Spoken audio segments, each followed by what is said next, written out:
বাংলার প্রথম স্বাধীন সুলতান কে ছিলেন? ক. শামসুদ্দিন ইলিয়াস শাহ, খ.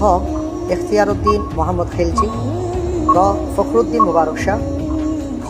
শামসুদ্দিন ফিরোজ শাহ। আলহামদুলিল্লাহ, এই প্রশ্নের উত্তর হবে ক. শামসুদ্দিন ইলিয়াস শাহ। বুঝে শুনে বলছেন? জি, ইনশাআল্লাহ। লাইফ লাইন ছিল দুটো। ইনশাআল্লাহ। ইনশাআল্লাহ ইনশাআল্লাহ। লক করে দেব। জি, ইনশাআল্লাহ। ফ্রিজ করে দেয়া হোক ক. শামসুদ্দিন ইলিয়াস শাহ। এখানে তো আরেকজন শামসুদ্দিন ছিল। তিনি ছিলেন 1301 সাল থেকে 1322 সাল পর্যন্ত। আচ্ছা, উনি প্রথমভাবে স্বাধীন সুলতান ছিলেন শামসুদ্দিন ইলিয়াস শাহ। আপনি যেটা বললেন আমি দেখি স্ক্রিনে কি উঠে। ইনশাআল্লাহ। ইনশাআল্লাহ।